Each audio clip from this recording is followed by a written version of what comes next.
আচ্ছা, তুমিও ভালো মেহেন্দি পড়াও কিন্তু ছবি তোলার সময় ক্যামেরাতে ভালো ছবি আসে না। তাহলে এই ভিডিওটা শুধুমাত্র তোমার জন্য। Hello, আমি mehndi artist Upasana Sen. Welcome to my another video of do's and don'ts of mehndi. দেখো, ভালো মেহেন্দির ফটোর জন্য দামি অ্যান্ড্রয়েড ফোন বা আইফোনের কিন্তু একদমই দরকার হয় না। তাহলে কি দরকার হয় জানো? ভালো প্রেজেন্টেশন। দেখো, মেহেন্দি হয়তো তুমি ভালো পড়াও কিন্তু ফটো তোলার সময় এলেই তোমার কাজের ফটোর ব্যাকগ্রাউন্ড হয়তো একদমই ভালো থাকে না। ওই যেমন ধরো যেমন তেমন একটা কাপড়ের উপর হাত রেখে ফটো তুলে নিলে তোমার তোলা ফটোর ফ্রেমে আশেপাশে ছড়িয়ে ছিটিয়ে থাকা জিনিসপত্র দেখা যাচ্ছে, যা তোমার কাজের মানমর্যাদা একটুও রাখলো না।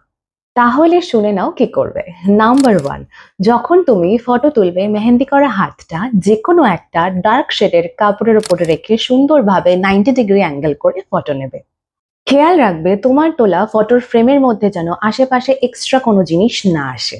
নাম্বার টু, গাছ ফুল পাতা এসবের মাঝেও কিন্তু মেহেন্দি করা হাত রেখে অনায়াসে সুন্দরভাবে ফটো তোলা যায়। Number three, artificial prompt use.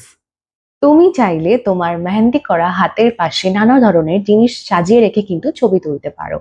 যেমন ছোটখাটো একটা ক্যান্ডেল, ময়ূরের পালক, ফুলের পাপড়ি বা যে মেহেন্দিটা দিয়ে করছো সেই মেহেন্দি কোন, এক্সেট্রা এক্সেট্রা। আর একটা জিনিস মাথায় রাখবে, সেটা হচ্ছে ভালো লাইটিং। দিনের বেলায় মেহেন্দি করা ফটো তুললে তো ডে লাইট রয়েছে। এছাড়াও যদি তোমার কাছে এক্সট্রা ভালো রিং লাইট না থাকে, কোনো অসুবিধা নেই, বাড়িতে থাকা দু একটা ফোনের ফ্ল্যাশ লাইট অন করে ছবি তুলে নাও। এছাড়া অনলাইনে ভীষণ রিজনেবল প্রাইসে হোল্ড আপ মিনি লাইট পাওয়া যায়, সেগুলোও তোমরা কিন্তু কিনে ইউজ করতে পারো। ওগুলোর দাম অ্যারাউন্ড 400 এর মধ্যে চলে আসে। কারণ ভালো ব্যাকগ্রাউন্ডের পাশাপাশি কিন্তু প্রপার লাইটিংও জরুরি, যেটা তোমার হাতের কাজকে আরো বেশি এনহ্যান্স করবে। হুম, আশা করছি ভিডিওটা সবার জন্য একটু হলেও হেল্পফুল হবে। তো ভিডিওটা শেষ অবধি দেখার জন্য ধন্যবাদ। আর তোমাদের কাছে যদি ভিডিওটা ইম্পর্টেন্ট বলে মনে হয় তাহলে শেয়ার করে দাও। Thank you so much for watching my video.